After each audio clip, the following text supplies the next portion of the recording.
Hello, hello, hello. I'm under here somewhere.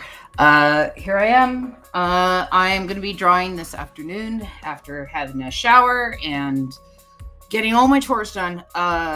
There is the city of Brighton still has the application for the electrical box design. So I'm going to be working on that. I have my third and final design I'm working on right now. And so I should be done, I don't know, half hour to an hour with that design. And then it's going to be doing the boring part off camera of filling out, seeing if they like the design and submitting it. So what are we doing today? This is this. So I got this far. And actually, I just realized my my screen's acting up. I should have done this off camera. Okay. Yeah, see it. Okay, there we go. All right. So, you can see here that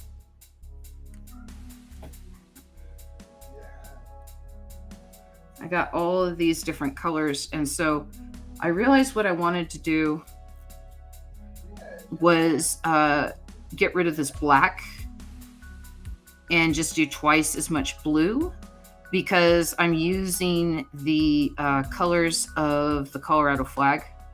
Hopefully they'll like it.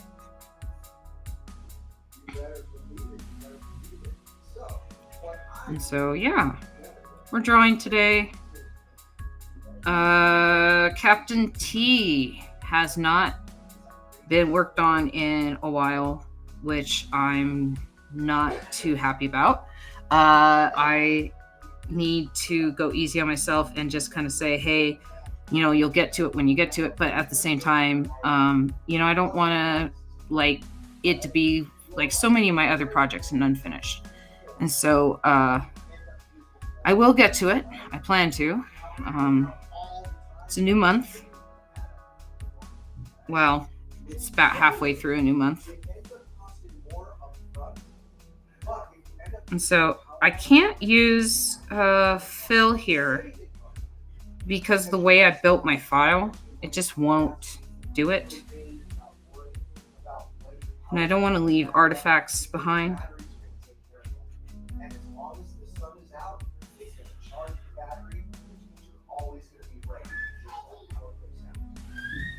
Yeah, see, this is the other side. There are pluses to both. So with the generator, the other thing though too is that it ends up costing less up front. Okay, so you can buy one that'll power your whole house with gas or propane for about $600. Right? With the Just kind of common music, common drawing. Let me put my chat up.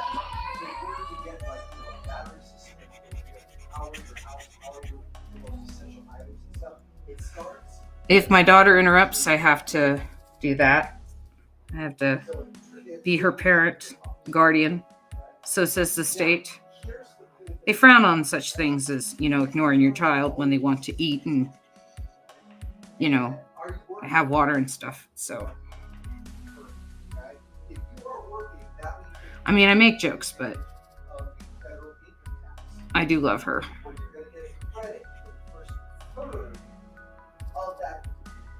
Solar array as a tax credit back, which means the federal government is actually going to give you file your taxes to the federal tax credit. Do that. Any other black ones in here?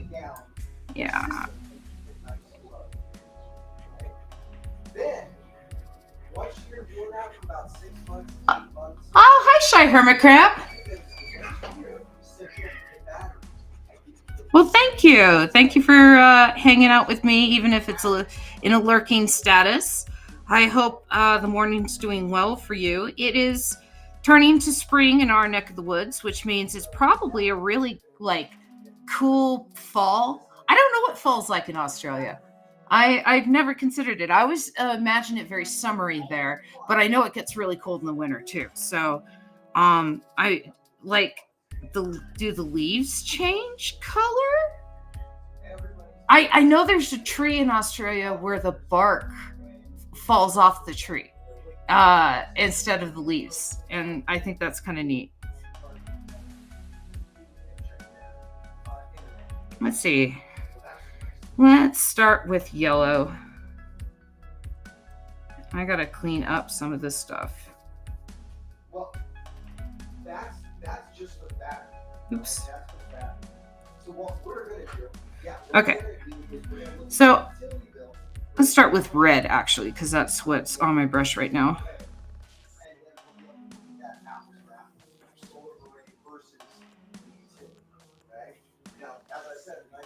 Ooh, so in the morning it has that like freshly rain smell, and you know, just kind of nice, like relaxing. I don't know, fall is probably my favorite season. We have Halloween in the fall, and so you carve pumpkins, you dress up in a costume one night out of the year. I mean, I think they have Halloween in Australia as well, but it's during like the summer, so it has a different feeling to it. I don't. Google is like right in front of me. What I should do is just Google what, you know, do they have Halloween in Australia? In fact, I think I'll do that. Let's do that. Let's Google this. I'll pull it in front of my art and everything. Okay. I switched to Bing because it's like actually, or not Bing, but I switched to Edge because it's actually not a bad browser. But the one thing bad about it is I can't set my screen to Google. Australia.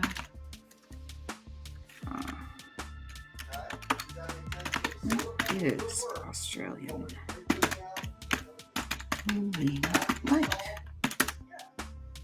One of the most popular ways that Australians celebrate Halloween is by hosting a party. These parties often involve dressing up in costumes and decorating homes with Halloween-themed decorations, such as pumpkins, spiderwebs, and fake gravestones. So, yeah, I guess you guys just, you know, it's you have a party. You're like, yeah, it's Halloween. That's what we did for Halloween. We all hung out. We played board games. That sounds awesome, actually. No, Halloween is big in the United States. There's this company called Spirit Halloween that their business model is in every town, everywhere. There's large shopping complexes. It's funny. But yeah, they'll every town, every municipality has like large complexes, you know, shopping complexes that are shut down. They're closed, no one's there. And so what Spirit Halloween does is they go into these empty spaces and they fill it for like a month and a half, 2 months just before Halloween, and they're like gone, you know, the week after.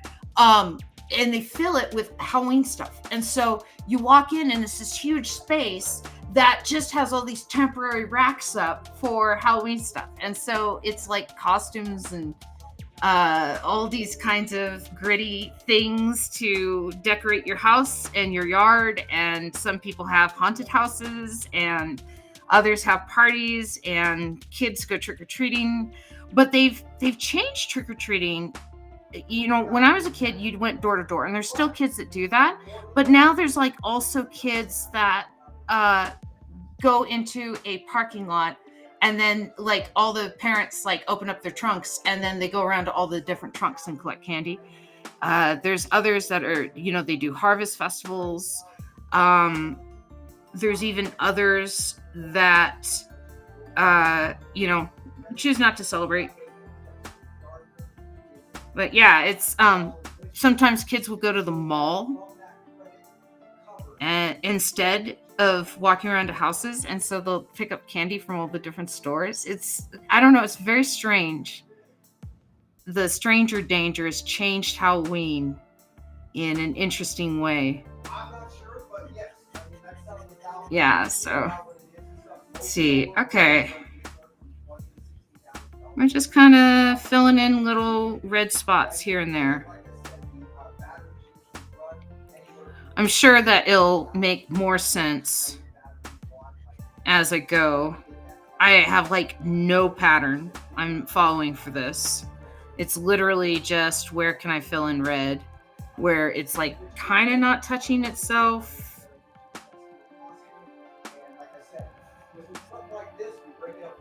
Yeah, I'm trying not to have the red touch itself. The blue, I don't care if it touches itself.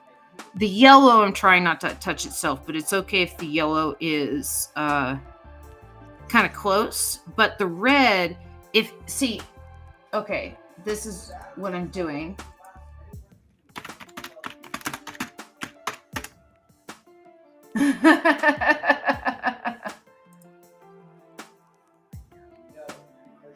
Yeah.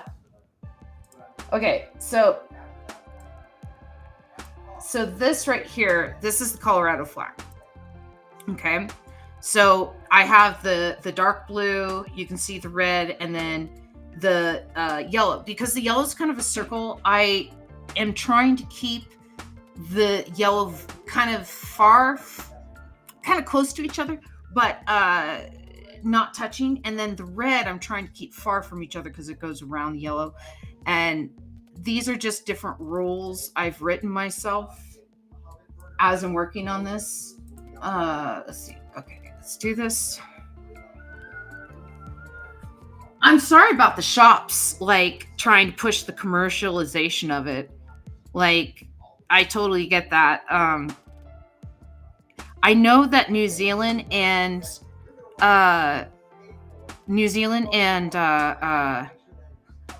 America are the only two places that have. Oh, thank you. Tian Perkins. Oh, thank you.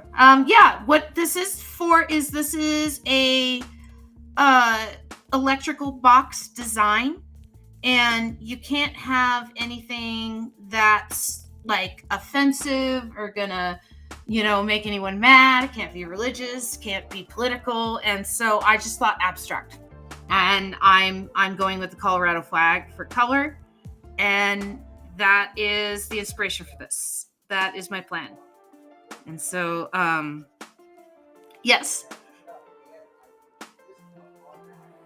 Noise. How are you doing today, TN Perkins? TN Perkins. It's interesting. The speech to chat thing that I have says Ton Perkins. That's how it's been pronouncing your name.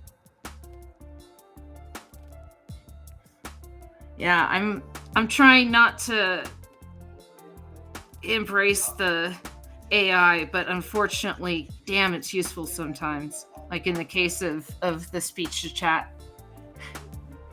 Because then I hear everyone's comments. Cooking along, I go by that too.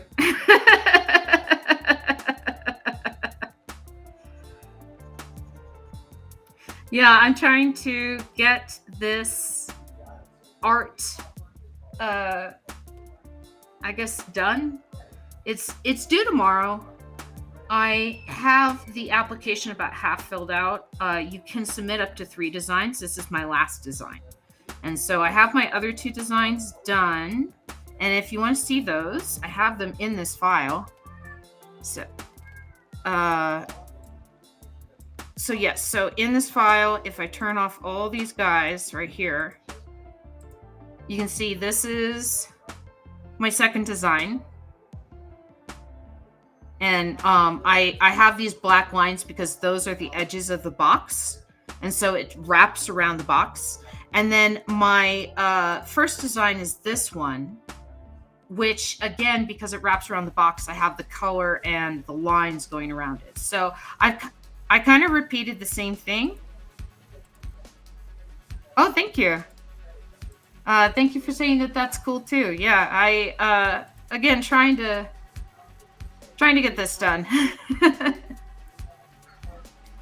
Oh, thank you. Yeah, I need to draw more. I have Captain T that I need to work on, and then there's a kid's book that I totally said I'd do. I mean, he's not paying me or anything for the kids book. It's just kind of like because it's a friend of the family, and they wrote a kids book, and so it's like, okay, yeah, let's do this. But who knows? It's something put in the portfolio, even if it doesn't pay the bills. And that's probably why I haven't worked on it, is because it's not a paying gig. It's just kind of like, I don't want to half-ass it either. Like, I'm not a fan of that when people kind of cheat. Oh man, speaking of cheating, so we're talking about like AI and stuff, right? Ian shared with me a article the other day about a guy who did AI art for a card game that paid him $90,000 to do the art for the game.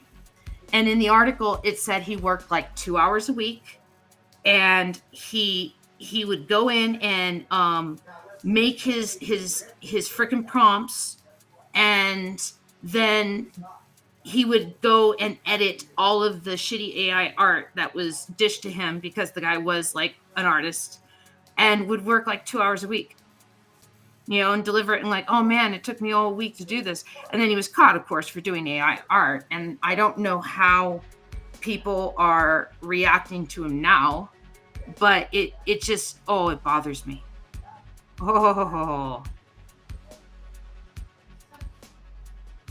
Like, yeah, it's not cool.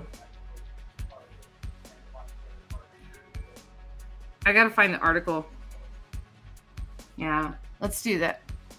Yeah, gross, no kidding. Let's see, AI art, card game. $90,000. That's all I'm just gonna put in my search is AI art, card game, $90,000. Yeah, right here, PC Gamer. Here's the article. If you really want to like break your mind. Yeah. Card game developer says it paid an AI artist $90,000 to generate card art because no one comes close to the quality he delivers. Yeah.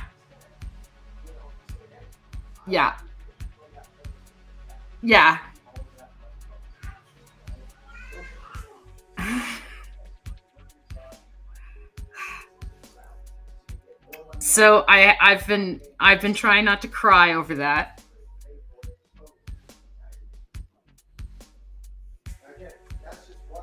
Yeah, it's disgusting.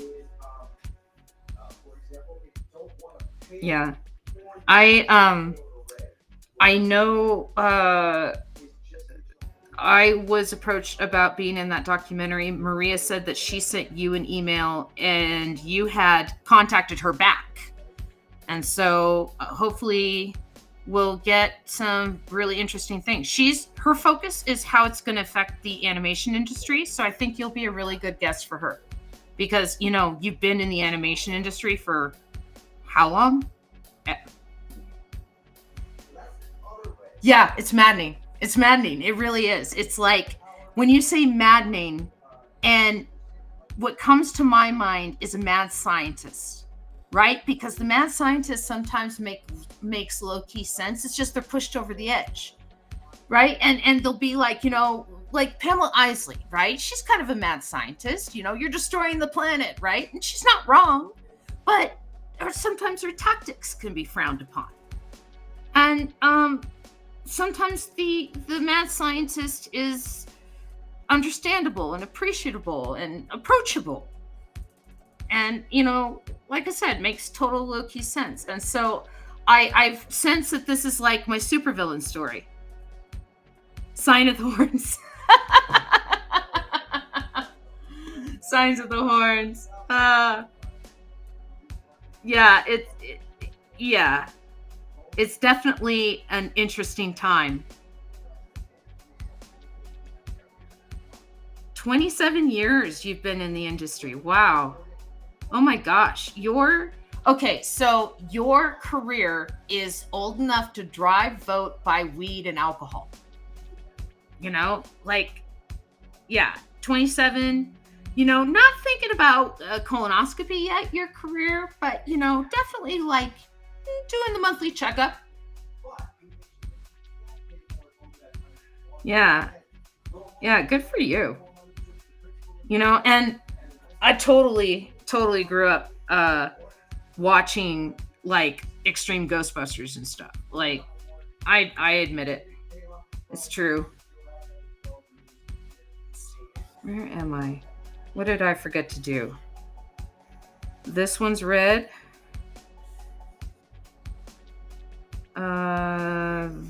This one's red.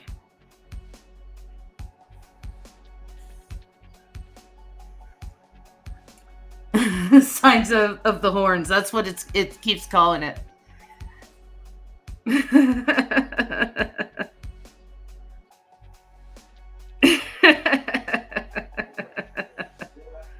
Yeah. Let's see. Do I want to fill in this area? No, let's just keep doing red. Let's keep doing red, and we'll just keep going along. And because of the way I built the file, I can't just use the dump bucket. I wish I could, but the computer does not see white lines as lines when I tell it to. Computer, stop. Talking about AI. Computer, stop. Yeah, so the machine does not see the white lines as lines when I tell it to refer to all the different layers for the dump bucket. And so it's smart, but it's not super smart yet. So yeah, let's do this. Yeah. I mean, I have like a modest career in comics. I'm not going to call it an amazing career or anything, but I have been making comics since I've been a teenager. And I was published for the first time when I was about, I think 13 or so. And I've been published, periodically every few years in like an anthology here or a comic there. I made a lot of webcomics. Never made any money at it. Realized I still enjoy making them. So, might as well just do it for the love. So yeah, I'm still slowly working on this.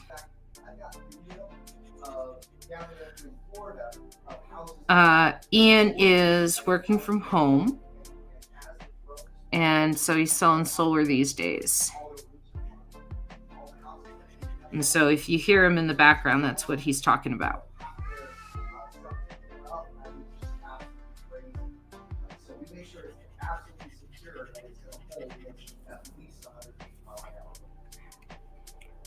Let's see.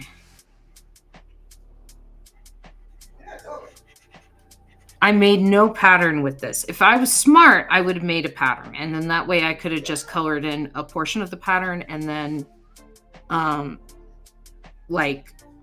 once that's colored in, you just copy and paste it for the rest of the pattern. But no, I drew all these by hand.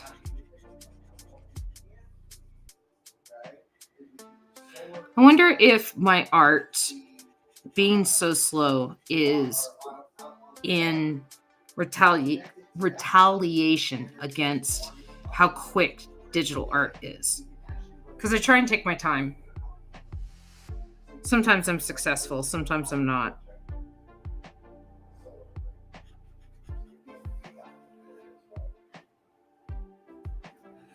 Yeah, but for right now,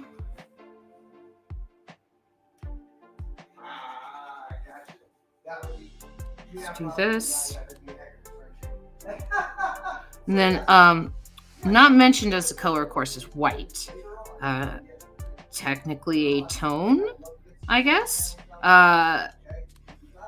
But not mentioned is white, which is playing a visual role in this piece. If you want to talk art theory and color theory, the white is a binding element because all the other colors, while primary colors, still are surrounded by white on the flag. And so some of these I've been filling in white in the little bit that I got done.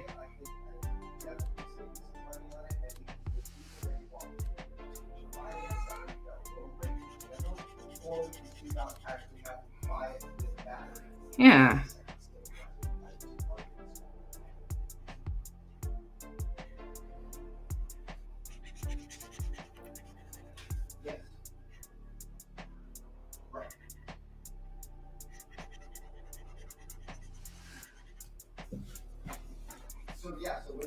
Let's see, how are we doing?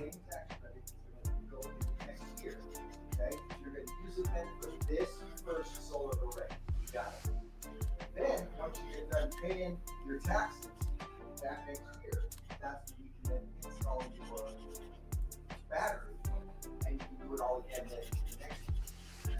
All right. That's a pretty good portion of it.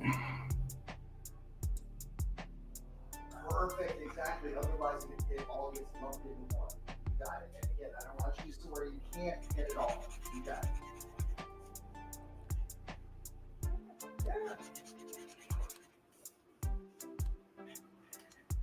Pretty good portion. You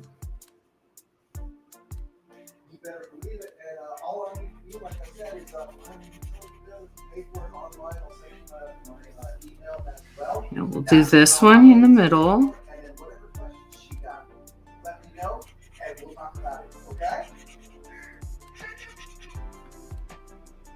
And this guy. Thank you, Brian. I really appreciate it. Okay? All right. You got it. Next color. Bye-bye.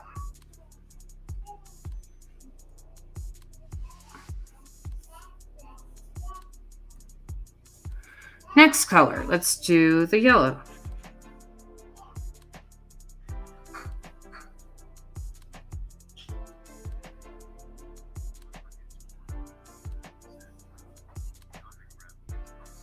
No worries. Oh, thank you. Yes, go grab your children. Make sure that no stranger grabs your child instead. You must protect the offspring, for they are the future. Yeah, I'll see you in the future. But thank you for, hanging around out with me for a little bit and all of that. I don't know. I should be more talkative. I should be more interesting. I indeed. Yeah, let's see. Let's do this.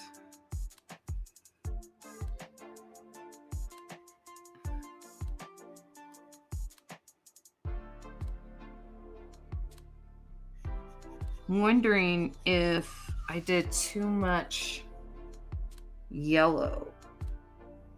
I don't know. We'll find out.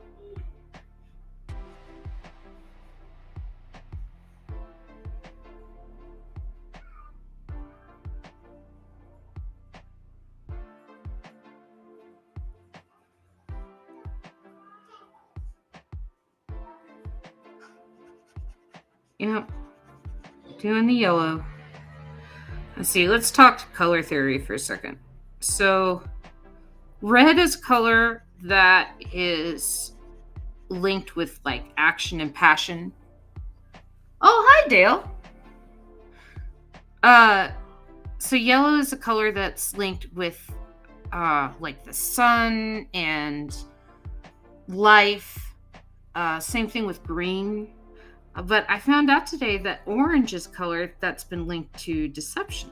And so tricksters will wear orange. I I found that an interesting fact.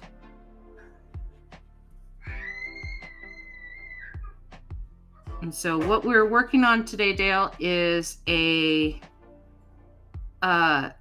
submission for an electrical box design. They're gonna pick, I think, about 50 designs or so. You can submit up to 3 different designs. There's a couple boxes dedicated for children's designs, but you know, I'm entering in the adult category. Yeah, I did not know that, but apparently that's one of the secret meanings of the color. Carrots lie.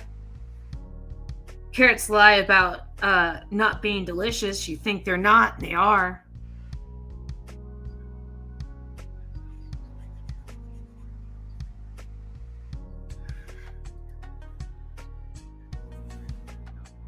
Yeah, that's the way it was when I was a kid, but things have changed. And now, like, if you live within a certain mileage from the school, I think you're still allowed to walk home. But if you're like, okay, if you live a certain mileage from the school, you're still allowed to walk home, right? If you live like beyond that mileage, they send a bus out for you to go, and you know, and then you walk home from your bus stop. But what they also do is, oh no, yeah, Trina Robbins passed away. Gosh, I want to say about a week ago or so. Let's see.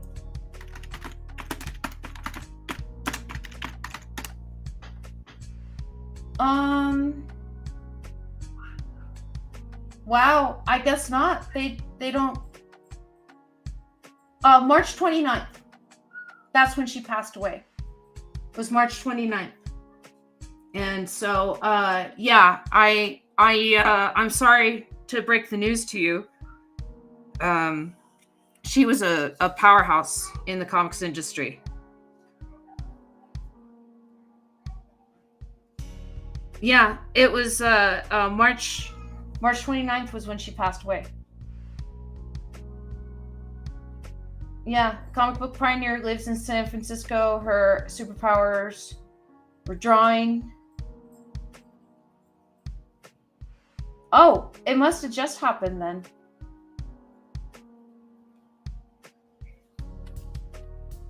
Yeah. No, I guess it must have just happened. Her family probably didn't announce it because Google is still saying she's alive. Yeah, I was never a big fan of her Aquaman stuff, but I loved her romance comics that she did.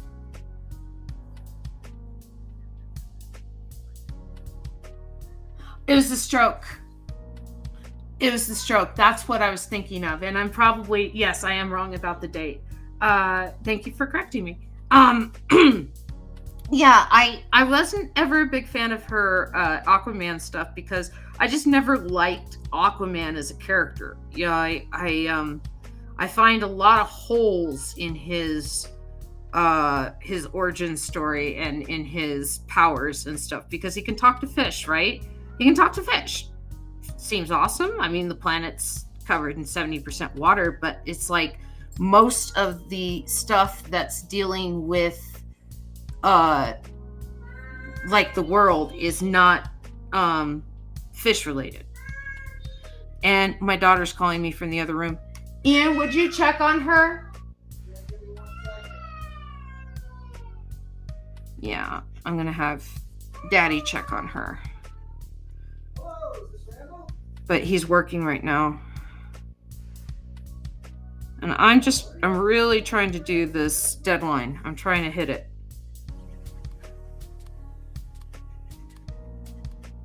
So. Hey, Mommy. Yes, my love. I'm done. You're done with the bath? Uh-huh. Okay. Can you go grab a towel? Because you're a very naked baby right now, and I can't have that on the internet. So what we're gonna do, Well, he was interested. we're gonna do timer. Oh, thank you for that. I appreciate that. Okay, we're gonna do 5-minute timer. All right, I will be back.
All right, I'm back.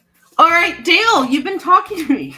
I think you were wrong about the date. Yes, I was. I saw her and Steve, Leah Loa, a month or so ago at Con. She went to a lot of cartoon art museum lectures and functions. Yeah. Trina Robbins was amazing. I'm trying to think of the character's name in Cavalier and Clay that's based on her.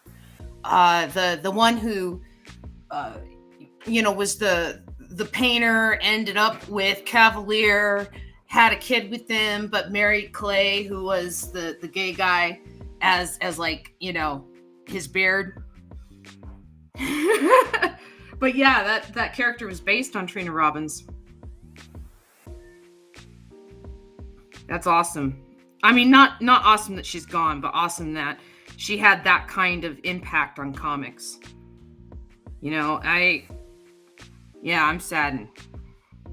She was, I knew about the stroke. I think I misheard that information, which means that the problem happened in my brain.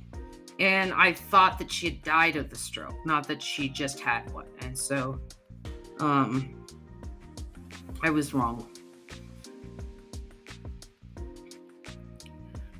Yeah, let's see, what did she work on besides Aquaman? She worked on a bunch of romance books, and that's the kind of work that I really liked from her, because she would always do like little smirks and stuff on the characters' faces, and I don't know, I just like the way that she framed stuff.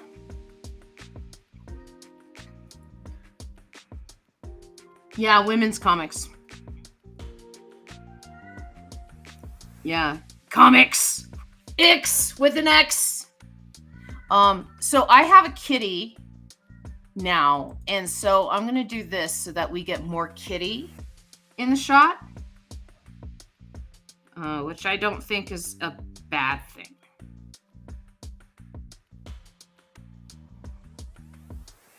And so this is Archimedes again. I did have Columbo earlier, but when I opened up the window, Columbo decided he wanted to go outside. And so he made that decision.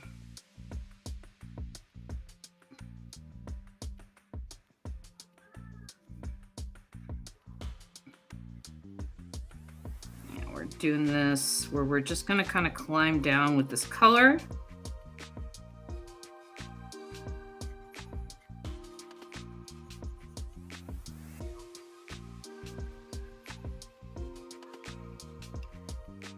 Archie Mimes.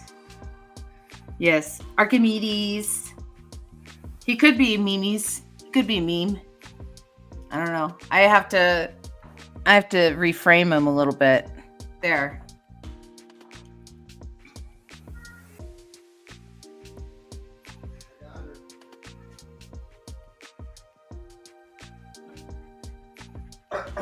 Thank you. I'm sorry. I know, baby. What's up, honey? Okay.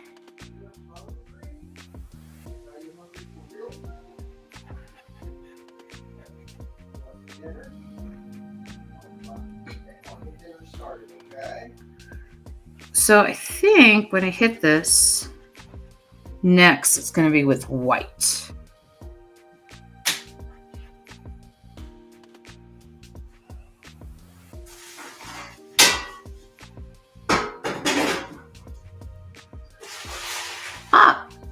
Hello, Edge of Human. I'm doing pretty good. How are you? Yes, it's very nice of you to ask. I am working on a electrical box design for the city of Brighton here in Colorado. They are having a basically an art submission thing, contest, I guess. I discovered her with a lot of underground cartoonists. She was involved with Wonder Woman. Yeah. Trina Robbins, man, she was there kicking it with all the guys. Like, I imagine her and like John Byrne just in a meeting together. Did she ever work with Steranko? I mean, I know she was at DC for years before she was with Edge of Human says, very cool. Yes, Edge of Human, we are talking about Trina Robbins, who recently passed and was an influential groundbreaker in the comics industry. She broke a lot of glass ceilings, and she, it's a legacy that will be remembered in comics forever. Who? Trina Robbins. Don't be a jerk. Stan who? Yeah. Colorado, is that the new name? In the 1890s, it was Colorado. And Edge of Human says, yes, amazing. I love anime and comics, all that. Very cool. Yeah, I normally draw comics. Let me show you my comic. I was working on my website earlier today, and so this is my this is my archive for my website. But panel to panel, that's the website right here. And so if you come here, you can see like I have all this information, and there's a bunch of comics. And so if you click up on the archives here, that's where we were, and you can see here are said comics. And so Philo is a show that I do on Saturdays, if you want to. Metal Hurlant? Yeah, certainly. Yeah, Metal Hurlant is has better editing than Heavy Metal magazine, because Heavy Metal has to cater to the American audience, and so they cut out a lot of the sex, a lot of the drugs. So much sexy drugs.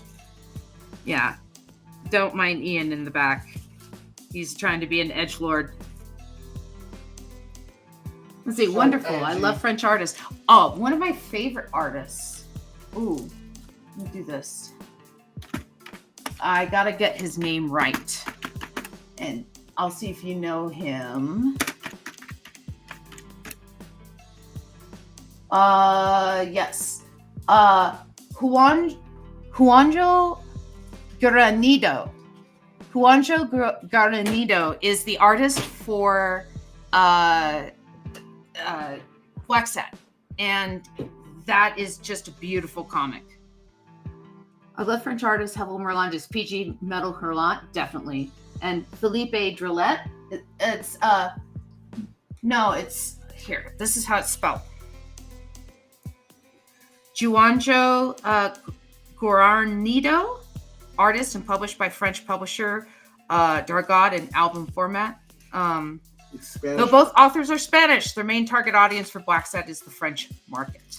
And so it's a beautiful, beautiful book if you've never seen it. Just so you know, if Oh, no, I haven't seen it. It'd be John Joe, so it's one hole. It's one hole? One Okay. hole. Let me look at Felipe. Let me look at Felipe's work. Let's see. And images. Let's see. Let's check this out.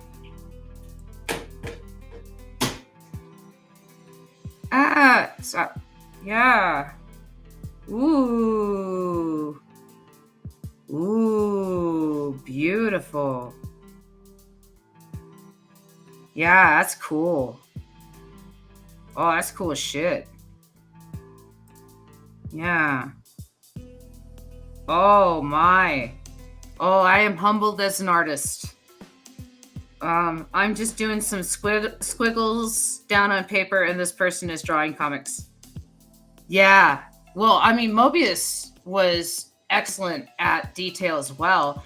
And Mobius's stuff is like deceptively simple. Like you look at it and it looks really simple, but then you when you try and like sit down and do like master study and like draw after it or something, it's actually a lot more complicated.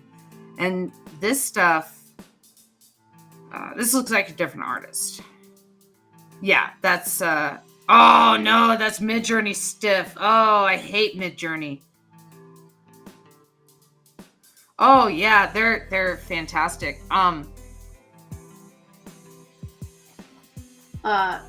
I'm so excited you know of these artists. Most people don't. Latest Americans, yeah, definitely. Well, I have a degree in comic books, so I was exposed to a lot of.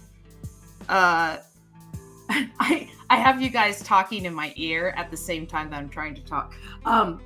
I have a degree in comics, and so I was exposed to a lot of this stuff in school when a lot of people weren't.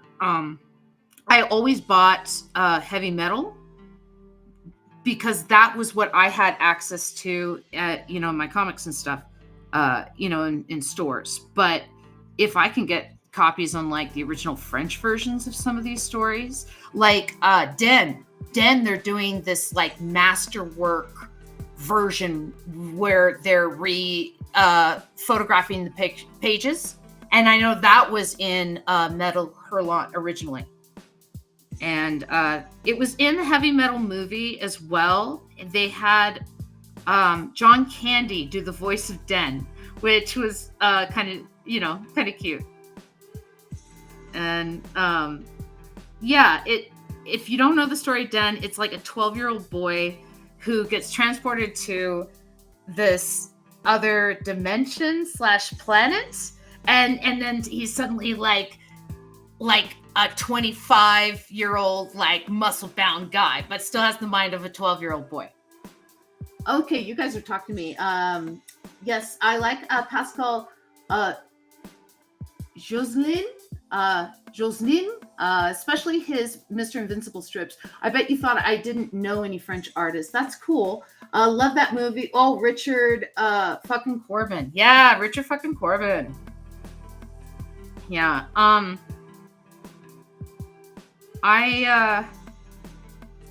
I think that they did a lot of really cool stuff with rotoscope in that movie. And, it didn't revolutionize animation by any means. What it did do, though, is it reignited knowledge and passion in older methods, because the rotoscoping was used by the Fleischer Studios. And then, you had Ralph Bashki, you had other artists using rotoscoping in their own works. But I feel like the heavy metal movie made rotoscoping, it's like, oh yeah, you don't have to draw it exactly like what you see. You can just use that as reference. And so they were much looser in their rotoscoping than a lot of other entities that have used it in animation. Like the Ralph Bashki stuff for Lord of the Rings, there's some scenes where they just up the contrast and then animated little glowing eyes for the orcs. They're orcs, we swear. Yes, The Fifth Element was based on Mobius's work.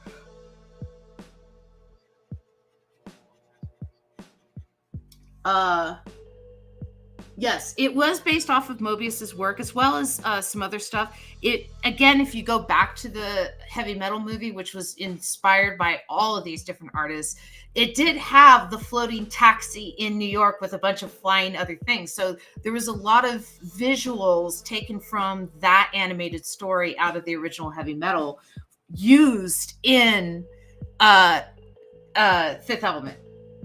Yeah, I love Fifth Element. It's one of my favorite movies. I have like a theory that it might be possible to make a perfect movie. And I feel like that might be one of those movies. Sergio Aragonis turned me on to Louis Trondheim. Even met him. Sergio went all fanboy over him. Oh, I think that's wonderful. Yeah, I think that's awesome. Yeah. The first time I ever got introduced to Black Sad, it was Tim Sale who introduced me to him.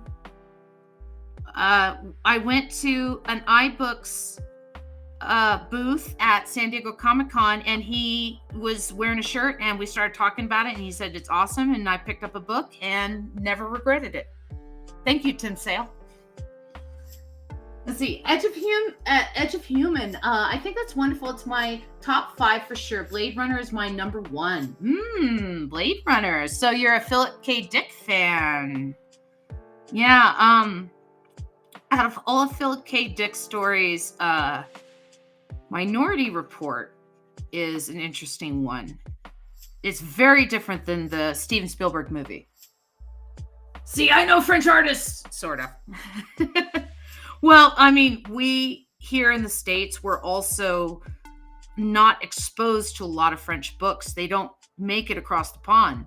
It's pretty much like, it's not, in Europe, a lot of people are bilingual or trilingual with multiple languages because they're just so close to each other. And then here in the States, let's see. Yes and no. I just love the film, and Ridley Scott and Vangelis. Yeah. Ridley Scott. I loved it. Aliens. Yeah, I like when he does horror. He's very good at it. And so, no, I think. Let's see, do androids dream of electric sheep? Yeah. Well, that's what Blade Runner was originally based on.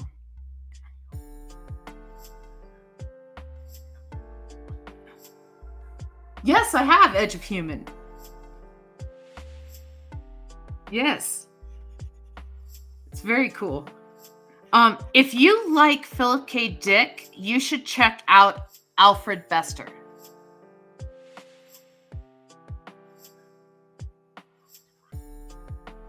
Yes. I haven't read everything Philip K. Dick, but I have read Do Androids Dream of Electric Sheep? I've read Minority Report. Gosh, I'm trying to think. I read R. Crumb's retelling of Philip K. Dick's experience with a celestial being. If you've never seen that, here, let me see if I can find it. R. Crumb, Philip K. Dick.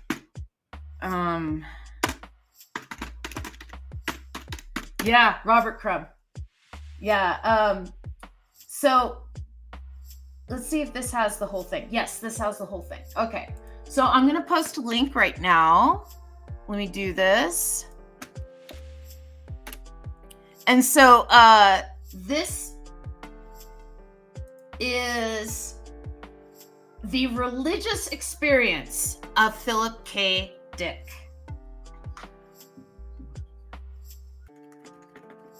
Yeah, we're just going to turn down the sound on that a little bit. The religious experience of Philip K. Dick. And so this looks like it's the whole story, but he basically had this religious experience where he was like going back in time and like experiencing his own ancestors' life and like jumping back and forth between these. And then he talked to God. And Philip K. Dick had this experience, and so Robert Crumb illustrated it. Let's see. He was strange, but I respect his work. Not a huge fan. That cat looks so comfortable, making me tired again. Yes, that's he's a good boy. Yeah, back in the 80s, we saw some French and Belgium stuff in the old adult section of comic shops. Now, if I want to buy French imports, I had to go to cons or shops from Stewart NG Books down in Torrance, California, near Los Angeles. A must stop. I love Ralph Bashki. Cool World. We talking about Valis?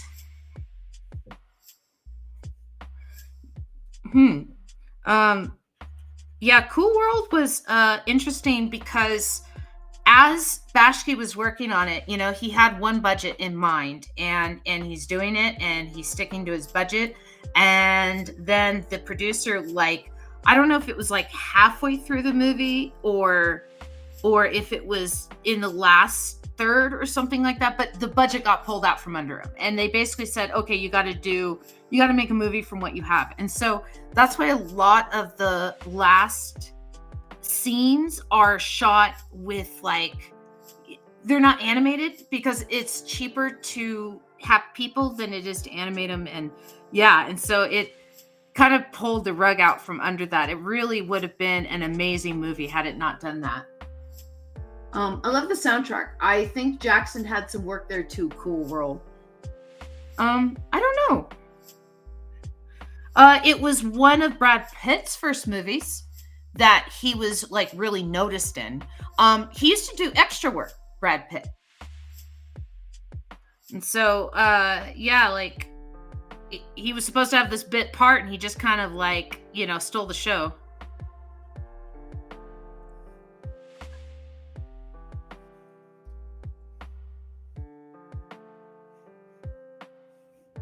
Let's see. Let's do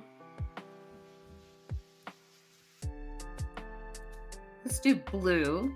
No, let's do white.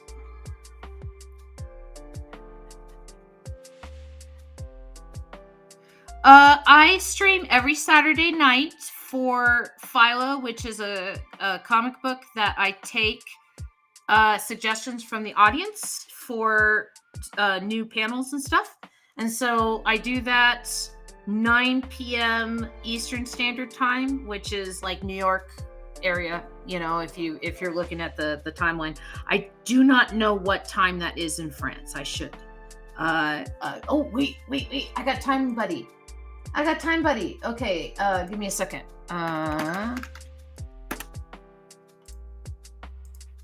Oh, you're Maryland. Maryland. Okay, so Baltimore. So let's see, you are 2 hours ahead of me. So it's 9 p.m. Eastern Standard Time. So yes, it is your time. And yeah, I do that. And then I need to stream more with the art. I really do.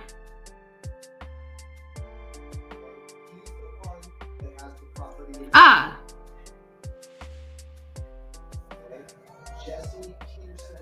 Let's see. Let's do this.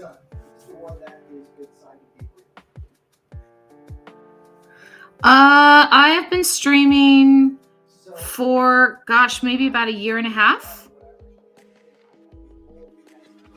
Yes, Dale, you do know about Philip K. Dick. Yeah, I hadn't read Valis. It's one that I should probably read. I should probably read a lot of Philip K. Dick. But Alfred Bester is my favorite science fiction author, and I have read everything of his. So I'm not completely without some knowledge of science fiction. Let's see. Hopefully this will look good when I'm done with it. Let's see. How far am I?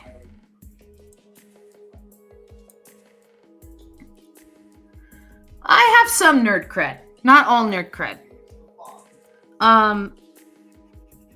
Yeah, Dale said that I have nerd cred, which just because I feel like it, we're gonna put that up on the screen.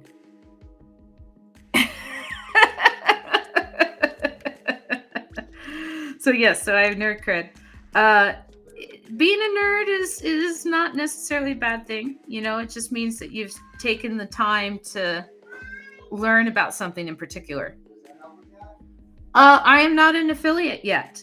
I'm so close to being an affiliate. I have to have interactions with 3 people per show. And right now I'm averaging 2 people per show. And so like right now I'm talking to you guys. And so that's 2 people per show.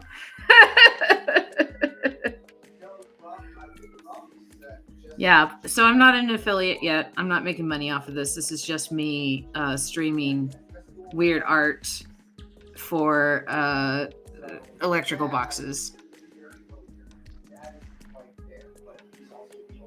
See that you are a people? Yes, you are a people. Oh, well, thank you, Shermit Crab. Yes, I have not yet gotten the affiliate thing. I need to work on it a little harder. Ian's job does not allow me to stream as much as I used to because I'm constantly watching the baby. And then he works long hours, so I don't really get a chance. That's my time until it's like really late at night, and by then I'm exhausted. And in fact, she's calling. She's calling again. I'm probably gonna have to get up again. I'll help you chat. Oh, thank you. That's nice, Edge of Human. I appreciate you. Yeah, I'm sitting here, and as soon as I'm done with this, I'm going to finish the submission and send it off. If they select me, it's a $500 prize, and then my artwork gets on an electrical box. And so it is a $500 prize per piece. If they select all 3 of my pieces, then it would be $1,500. And so we'll see. You need like 10 more follows to reach 50. Oh, I can do that. I can follow you back. That's not a problem.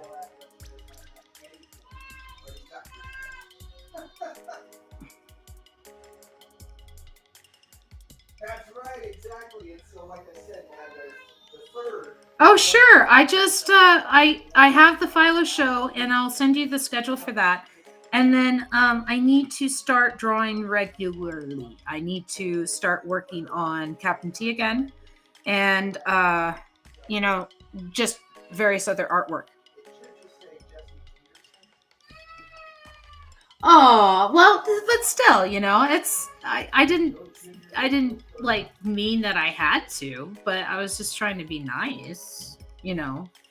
Like what kind of stuff do you stream? Do you play video games? Are you an artist? Yeah, don't worry, man. I'm not worried about it either. Again, the title comes up. You know, I obviously stream art, but the occasional video game. Dale says he's going to finish the strip. I've been helping him with his comics. Yeah, all right. So again, let Chris know. Oh, very cool. Yeah, cooking on live stream. I hadn't thought about that. That's cool, you know, because it is like a live thing. So if you forget about the caramel and you burn it, you know, no spun sugar. Yeah. You know, I guess it makes a lot more sense. Do you do the mise en place on air as well, or do you prep everything ahead of time and then, you know, do it like they do on a cooking show where they're like, oh, and then you do a pound of carrots, but the carrots are already chopped up beautifully. I need daily whipping. Yeah, I think that's true of a lot of artists. My daughter is crying in the other room, so I have to go check on her. Yeah. Oh, mom instinct says I got to go check on her. So we're gonna put back up the clock. Okay. Doot. We're gonna put back up the clock.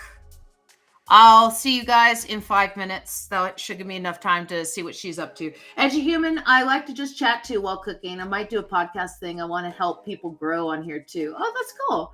Okay, I will be right back. Okay.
I'm back.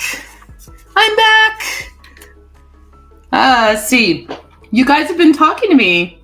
Run, save the child, Shy Hermocrat, I return the follow. Archie, Mimi's, look at me. I tap the phone screen, but the cat ignores me. Yes, the cats will sometimes do that.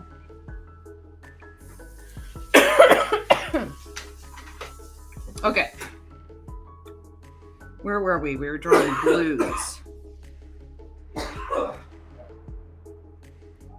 Yeah, she was hungry, and so I got her chocolate with pudding. Or not pudding, but yogurt. And what's cool about those ones is if you put them in the freezer, they're almost like sherbet. Sherbet. Is that anything like Paprika. Yeah, Ian's walking by going, is that like anything like paprika? Yeah, I probably lost all you guys in the time that I was gone. I guess Dale hung around. Thanks, Dale. But yeah, that's the one bad part about being a parent and trying to stream is that it's really hard to do both at the same time. And Dale says, I am here. Hello, Dale. I too am here. So let's do this.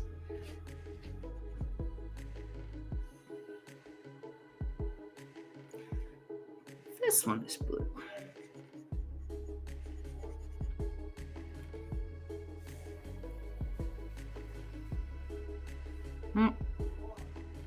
Right. I'll make both these blue. very good? And then when we go over here, it's this one and this one.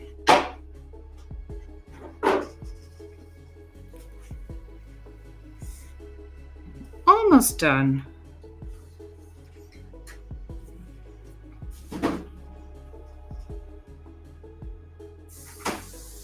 The mellifluous sound of my voice. Aw, well, thank you. I appreciate it. Yeah, I wish I had more to talk about than, I wonder if that's connected.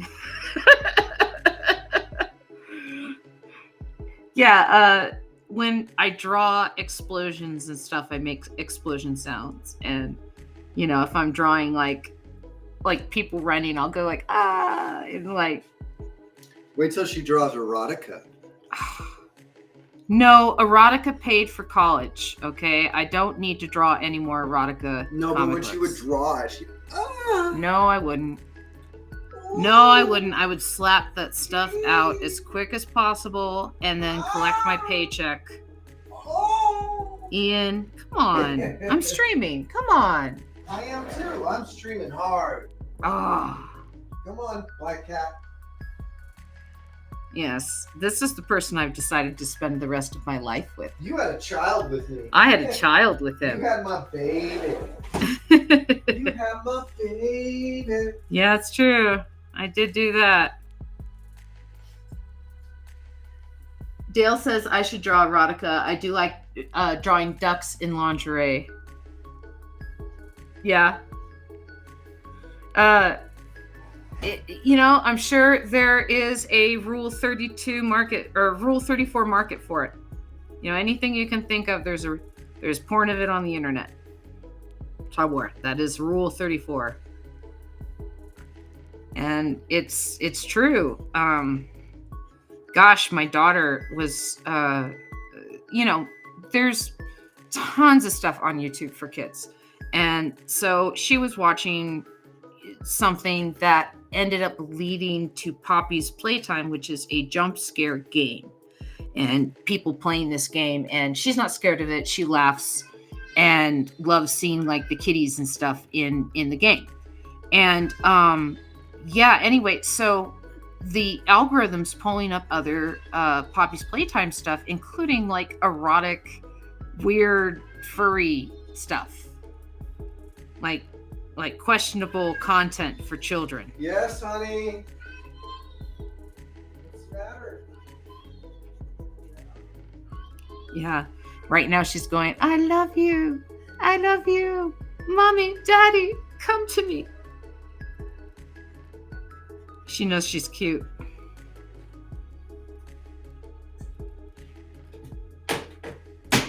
See, Dale says, I talked to some cartoonists drawing erotica like Dan Collins and Phil Folio. The question is if that history took them out of the running for kids-related gigs. Yeah. Yeah. It's happened to me too, where people found out I did that and then they're like, oh, this is a Christian book or something. And it's like, okay. It's about the 7 deadly sins, but sure, Christian book. But I suppose lust can be considered as being supported by that kind of art. Let's see, let's do this.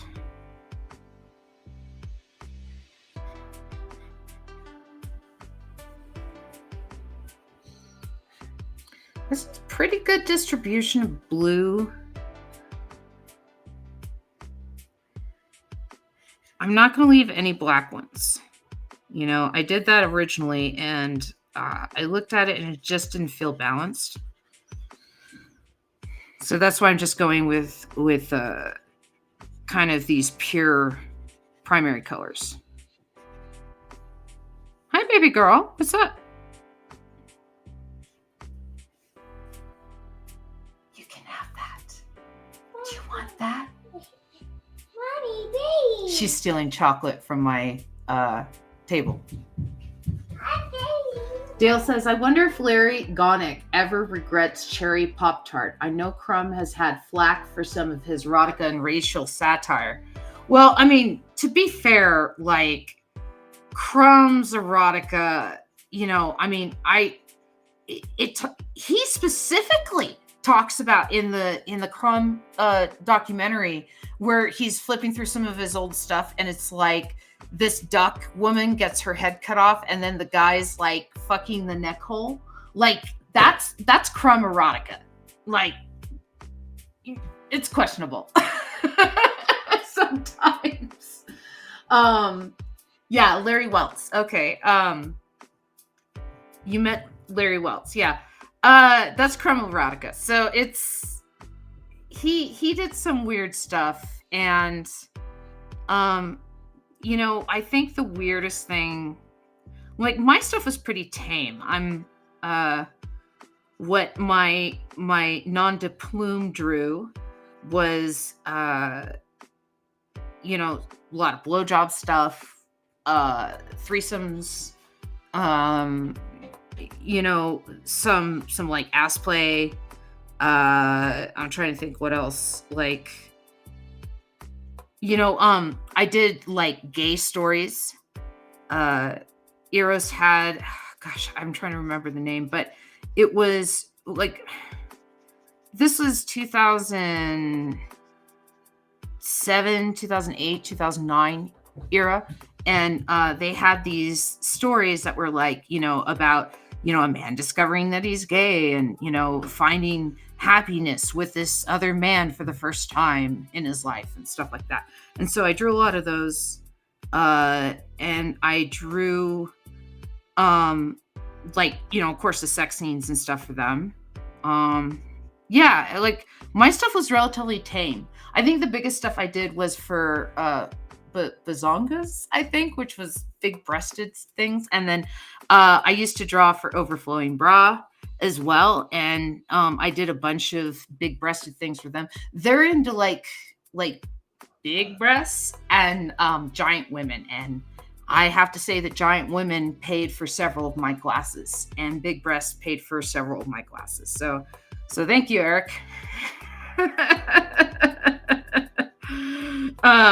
Yeah, I basically drew the erotica comics. I didn't put my real name on them, and I would turn them in, and then I would get a check, and I would literally like third party that check over to my college for tuition, because I had almost everything paid for, but like a smittance of thousands of dollars. And so I think it was something like $10,000 a semester that I just didn't have covered by grants and scholarships and loans. And so, yeah, I refer the stuff in Playboy as they were insanely rendered. And Crumb Erotica, I can see how that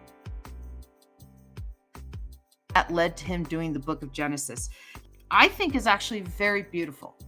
I own it. I own the Crumb Book of Genesis, and it's every thee and thou, and it's really him drawing, and the years of his practice in drawing is evident in that book. And the artwork's amazing, and because it slows down the pacing of the story, you really can understand it a lot better than if you're just trying to read it out of the Bible. I am not a follower of the Bible, but I do think it's an important book to read because there are some good ideas in it, a lot of bad ideas too.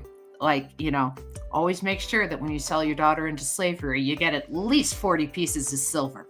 That's in the Bible. Oh, don't get tattoos. Yeah. Hustler renderings was mostly marker, and because they were the same cartoonist, it was almost like a filthy New Yorker. Yeah. Edge of Human, thank you. Hi. Yeah, I had to go feed my child and give her sustenance, or the state will take her away. And they frown on you like not feeding your child. Are you taking another chocolate? Yeah, you're taking a chocolate, huh?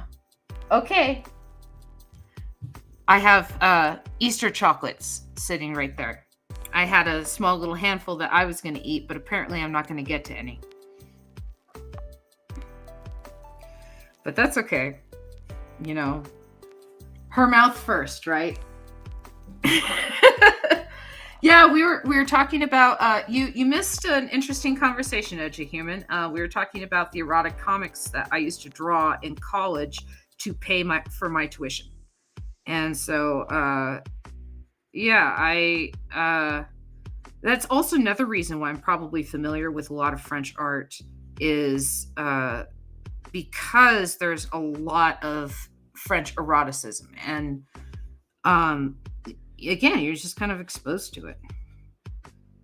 But a big part of my influence was I was drawing it's going to sound really stupid when you say it out loud. So I used to read Catwoman comics growing up, and it was Jim Balance.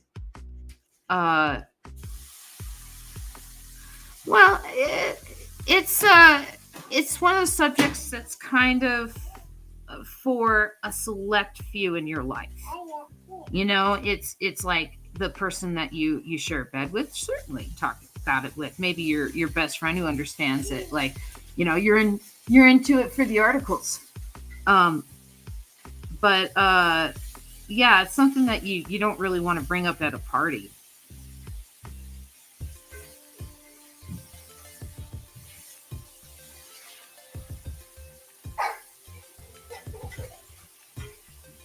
I'm fond of Crumb's Book of Genesis. It was a ballsy decision to do it straight. Yeah, Hump Anderson and his writing partner did Dante's Inferno as a parody. I'm into bondage stuff too. Yeah, I used to be really good friends with a guy that was into bondage stuff, and so he'd talk about it with me. And I did do some art for several groups of his that were like part of the bondage community. They used to have classes called Scales, which was sexual. What was it? Scales. Something. Lifestyle. I don't remember. But yeah, it was safe bondage. you don't want to have a Gordian knot when you're tying up your girlfriend. You'll never get that thing undone. And so they had these classes where they would teach the safe bondage. And so I used to draw the posters when they would advertise those classes. And that was one of the things that I did. And so I had to learn about all kinds of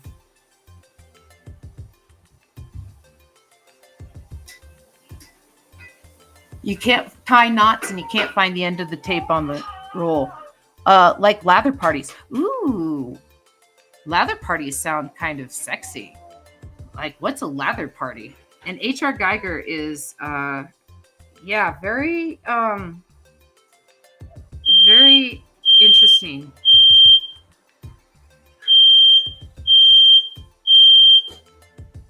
Leather. Lather. Oh, because you're lathering the person up, and then okay, that makes sense. Yeah, I was thinking like more like a foam party, where everyone's naked and running around in the foam. Yeah, sorry, the smoke alarm went off.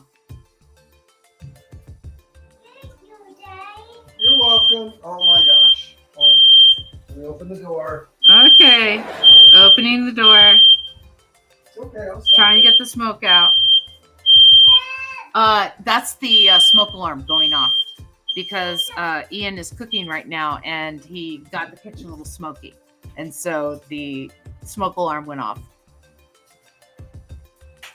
No fire, it was just a little bit of smoke. Yeah. I thought it was mine. No, yeah, you're like, wait a second, did I set an alarm?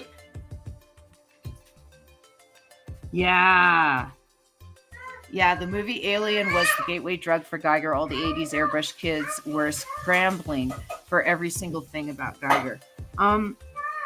I think what also made Geiger very interesting is that he was producing stuff in an age where you could push the envelope and it wasn't seen as, it was definitely seen as like an affront to normal aesthetics of art. And, there were some people that just weren't into it and stuff. But when he pushed it, he was able to go in directions that not a lot of people were able to go to. And I feel like a lot of people will just go in the same directions that Geiger went into, and they're like, well, if I make everything with kind of like a sexual undertone to the design, then, I can talk about the deepness of it or whatever. I have a book that was put out by the Dali Museum in Florida. And the Dali Museum has an amazing collection. The people who put the collection in trust when they died, so that they built this museum around this collection, were friends of Dali. They understood his work. When he first came over to the United States from Spain, they were some of his first patrons, and they were some of his last patrons when he died. And so just an amazing connection to the artist. But the person who wrote this book did not have a very good connection. And there's a typo on the cover. And it talks about the sexual undertones of all of his stuff, like all these different things. And like, oh yeah, this is about the, penetration of the male and blah, blah, blah. And all this shit that's just not in his art. And I have a couple books by Dali where he talks about specific pieces of art in the text of the book when he's talking about how to make art, about the reasons why he did things. And then he was also one of the first artists to include an artist statement in his works to explain things. And so he pretty much said what needed to be said about all of his pieces. But, this guy felt like he needed to say more.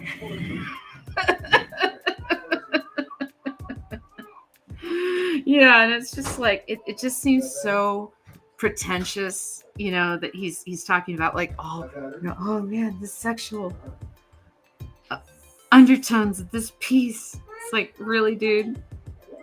It's okay. What it is it's a skull emerging from a piano. And like when Dolly wrote about it, he talked about how music dies in the air.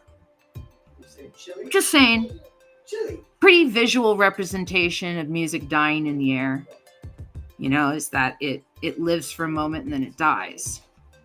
And this guy was going on about like, I don't know what. Let's see. Oh, you were talking to me. A teacher of mine worked with Geiger on Species. Ooh, Geiger shared some stories about early childhood trauma with him that shaped his art. Well, he talked about that in his documentary about him as well. About some of the stuff that shaped his art. And it was interesting because I remember him saying once that he wanted to face what he feared. And he believed that everyone had very similar fears. And so stuff that would like make him uncomfortable, his skin crawl and stuff, he'd go like, yeah, this is for everybody.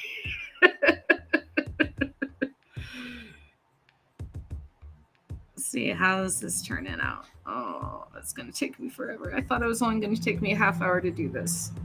It's going to take me much longer.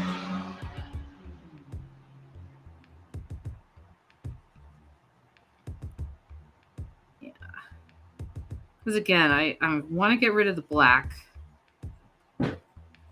We'll zoom out. We'll see how it looks in just a second.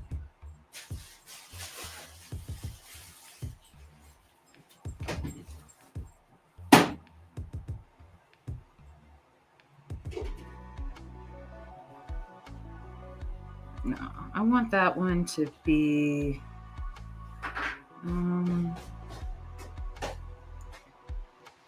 We'll make this one blue. Oh, yeah. Gosh, my favorite... Ian's getting his cheese on. One of my favorite artists of all time is Drew Struzan. And a lot of people have seen his work and have no idea that they've seen his work. And so I know Dale knows who Drew Struzan is. But I don't know if Edge of Human knows who Drew Struzan is. Gotta know the Drew. Gotta know the Drew.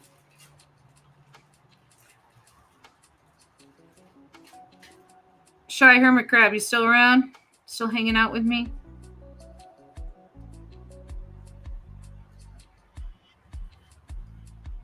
Dale, gotta step away and order sandwiches. Drew Struzan. Yeah, Drew Struzan. D-R-E-W, by the way, is how you spell Drew and Drew Struzan. Ah, you are here. Ah, thank you, Shy Hermit Crab. Thank you for hanging out with me.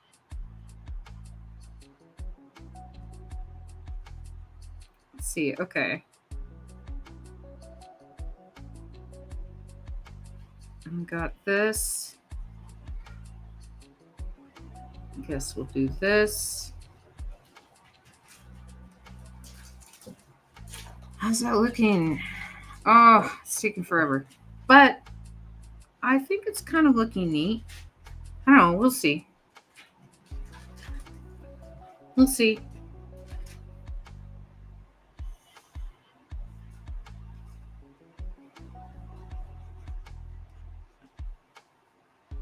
All right, I got that. This one right here is also going to be white. And that's this guy.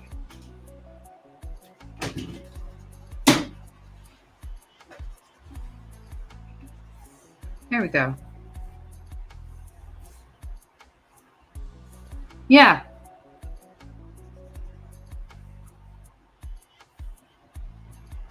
Yeah, it really was. He used to teach a portraiture class at art center that I used to sneak into.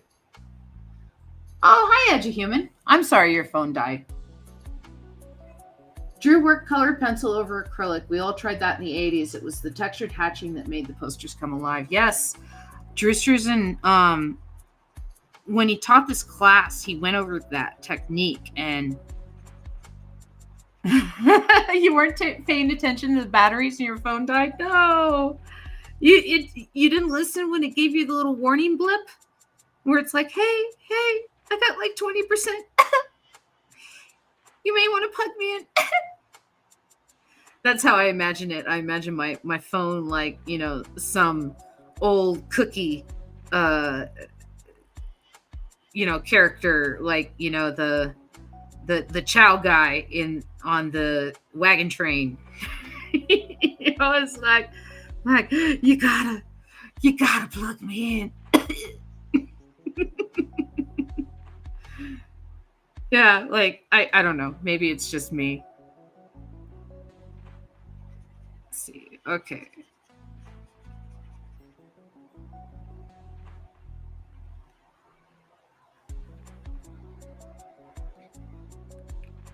There we go. So this should help break it up a little bit. I don't know if I want to add more blue.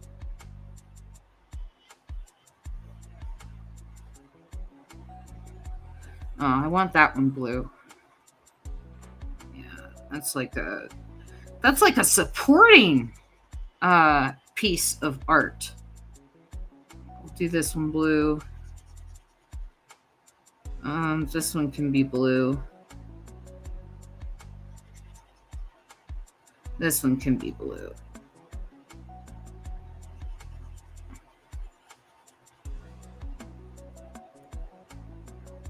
Again, I'm gonna just kind of erase a little bit of these lines.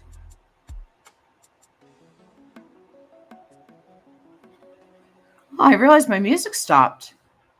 Why did my music stop? Okay, let's see if we can get it to play again.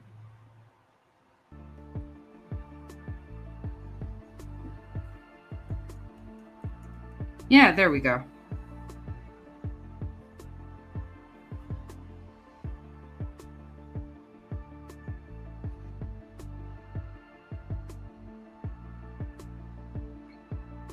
Yeah, I really should have done this in a pattern, but I was hoping that having it like varied would have it stand out.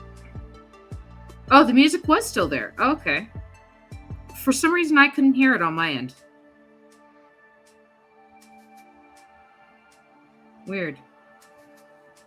Oh, well.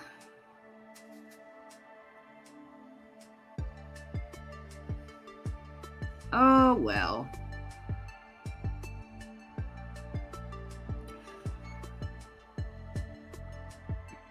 Gosh.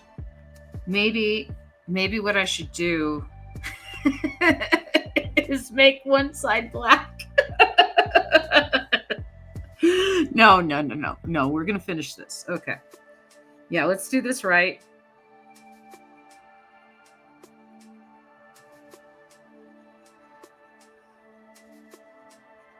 But yeah, I do feel a little silly.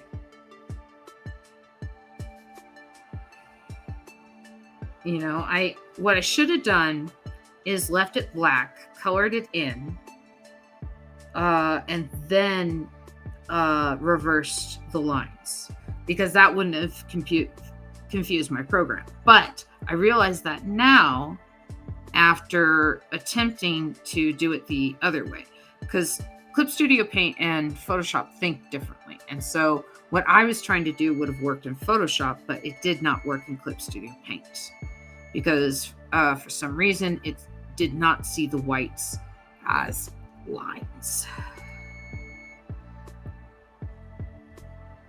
Because, yeah, just going bloop, bloop, bloop. And that would speed me up tremendously. Let's see. Music was still there. Illustrator Bill Nelson also used Prismacolor over acrylic. Oh, speaking of acrylic and stuff, how is Chuck's training going for the speed painting for art battle? Art battle.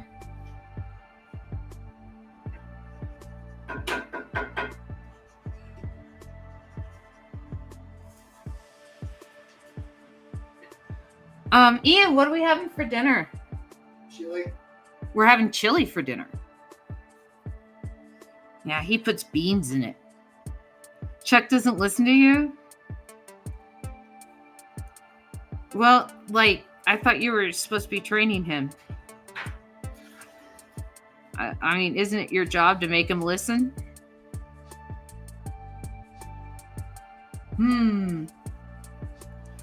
Yeah, so Chuck is a mutual friend of ours who is, he is lining himself up for art battle. And what art battle is you have 20 minutes to make a piece of art on stage in front of people. And so it's more of a performance piece than an art piece. You still have to make an art piece. And so he's been training him. Dale's been, Chuck has basically brought it upon himself to have Dale train him as his coach for art battle. And so that is what we are talking about, is this other artist friend of ours. I'm looking at it and I'm thinking, if it comes to Denver, I might try and enter, because I think it's something I could do, is make a piece of art in 20 minutes. What? Oh, you want another piece? You want me to have this one? Okay. She gave me chocolate. Isn't that nice of her? I want to punch him in the duodenum. Chuck is a Brit and I can't speak metric. Chuck ignores me. Chuck is a punk. Chuck is no good nobody. Yeah, he's nothing but a no good nobody. A punk. You're a punk, Chuck. Yeah, and did it not prove just how unaware of the movie Rocky he was that he did not get that joke? When I said, you're a bum, Chuck. And he didn't get it. He's like, oh, Amber just thinks I'm a bum and blah, blah, blah. It's like, no, I'm quitting the movie. Yeah, that's what Mickey said. It's what Mickey would have wanted.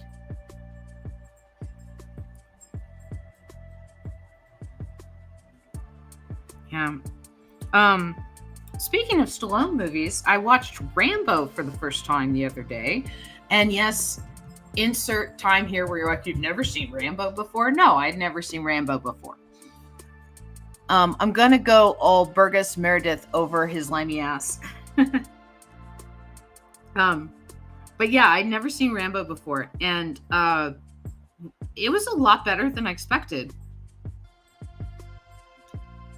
Yeah, it was a lot better than I expected. I expected it to be all, machismo and like I can kick ass and stuff like that. See, that's what I was waiting for, is what Dale said right there. Is you've never seen Rambo? Yeah, I had never seen it. And I found his character very interesting. Obviously the critique of how veterans were treated when they returned from the war, being called baby killers and everything like that. And yet here's this person that did all these things in the name of America and, wasn't really welcomed back into his own country. And, I get that aspect of it. But what I was expecting was more machismo of like, I'm the biggest thing ever, and that was more Rambo 2. Yeah. I just realized I don't have a cat. I lost a cat, so I could do this. Here, let me do this. Let me shrink myself down. Hi, baby. What is it? No, baby, I'm drawing. I can't play hide and seek right now.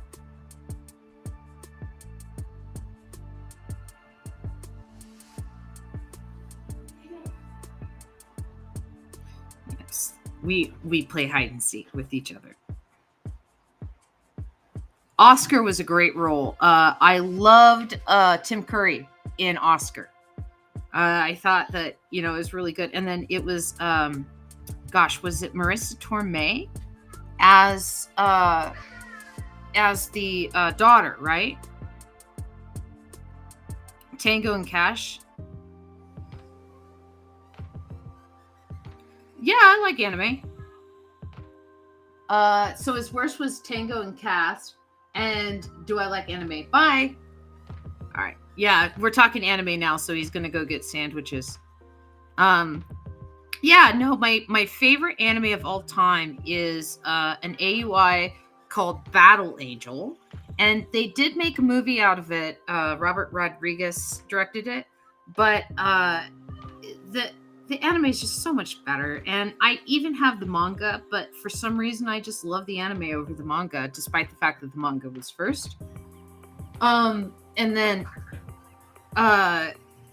Evangelion was probably one of my first like mind fuck animes that would like mess with your brain.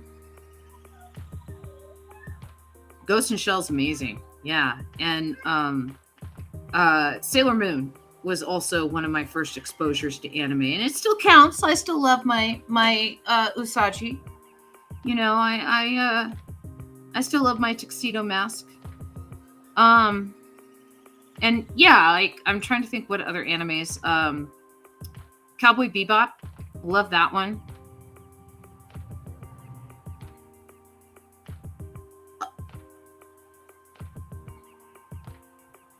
Yeah, Dragon Ball Z to me was always, it was always very masculine. I mean, it was geared towards guys, and it was like a male soap opera. And so I just never grabbed it. It never grabbed me quite the same that other animes did. Bubblegum Crisis I never got into. I did watch Macros Plus all the way through. And, other things too, like there was Blue Seed thrown in there. And then, they did a really good animated version of Dragon's Dogma on Netflix. That not technically anime, I guess, because it's an American company, but Japanese animation, and just absolutely gorgeous. And then Yakitora was another anime that I watched recently, also on Netflix. And it's like, so there's like the Space Federation in Yakitora, and Earth has already been conquered by the Space Federation, right? And so humans are deemed so useless that we're basically used as like cannon fodder and like little else. And so there's this planet that's rebelling because their technology is basically used in everything, and they feel like they're not getting a fair shake in the deal, right? And so they're negotiating with the higher government, this like galactic federation. They're negotiating for like better rates and stuff, but there's unrest on the planet. People are upset. There's riots. There's all this stuff. So they send in the humans to basically kind of like quell the riots, and there's like a war that goes on. And so on this planet, the dominant species are a bunch of like rodents that grew huge. And so Barca is the name of the planet that they're on, and so they're like, for Barca, as they like go in. It's very cool. Yeah, it's Yakitora is a type of Japanese dish, and so that is a dark joke that the humans in the anime call themselves, because they just see themselves like basically being served up to die. And so they're like, yep, we're Yakitora. Gondahar. I don't think I've seen Gondahar. Yeah, I don't think I've seen that one. Bastard. Seen that. Ninja Scroll. The original Ninja Scroll is one of my favorite animes. I love the snake demon woman. She's cool.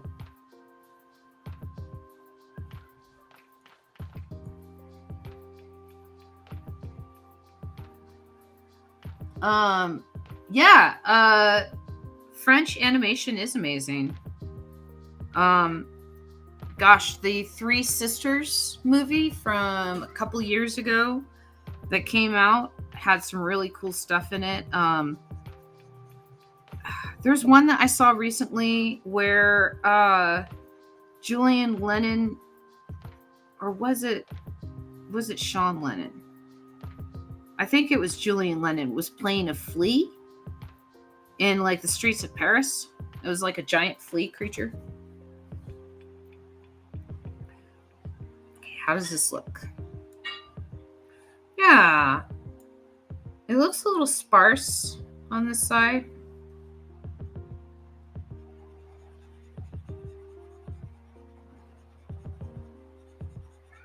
Do this.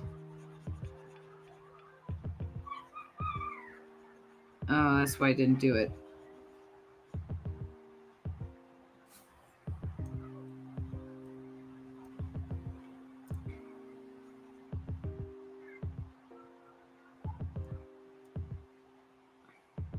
Okay. Still looking a little sparse.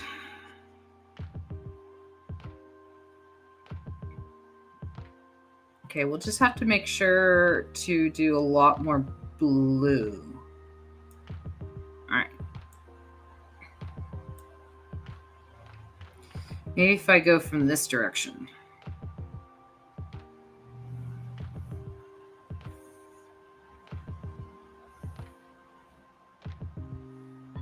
Studio Ghibli creator was inspired by Mobius. Oh, certainly. He's talked about it in interviews. He has yeah. Hayao Miyazaki, yes.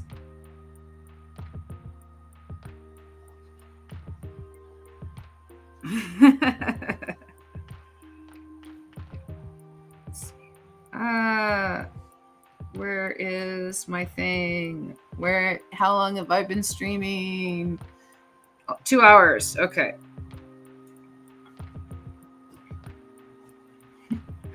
No, I knew who you were talking about. Yeah. Hideo Kojima? No, that's Miyazaki. No, I'm sorry. Hideo Kojima is the video game guy. And I'm sorry. He's been on my mind. Because he was able to visualize a lot of stuff before other people.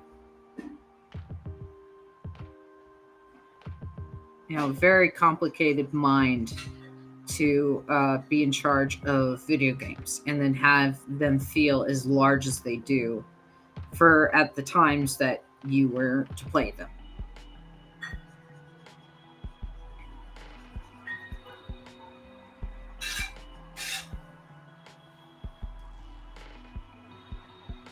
Yeah, let's see.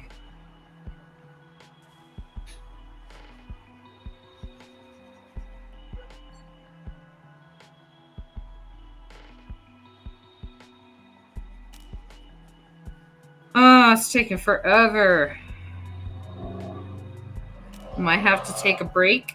I got the sun in my eyes. I don't know if you can see this. Yeah, this is me right now. And so yeah, I might have to take a break for like an hour or two. Cuz it's getting hard to see. Yeah. That's me. That's me as well. All right, I am gonna save this. I am going to take a longer break. Oh yeah, I will. I definitely will. When I'm done here, I'm gonna head over to your page. Give me a second. Oh, it's gotta save. It's doing its thing. Okay, there we go. So we got that much done. in 2 hours. I thought it'd take me half hour. Oh, that's funny.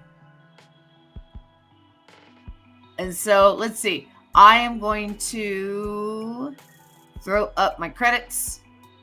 Thank you so much for joining me today. If you want to check out my stuff, here's my stuff. Panelpanel.com, CaptainT.Kingspot.com, Patreon.com/ArtGlitch, Twitch.tv /ArtGlitch, YouTube.com/@ArtGlitch. So yes, repetition. So I will see you guys in the future. Have a good one. Bye.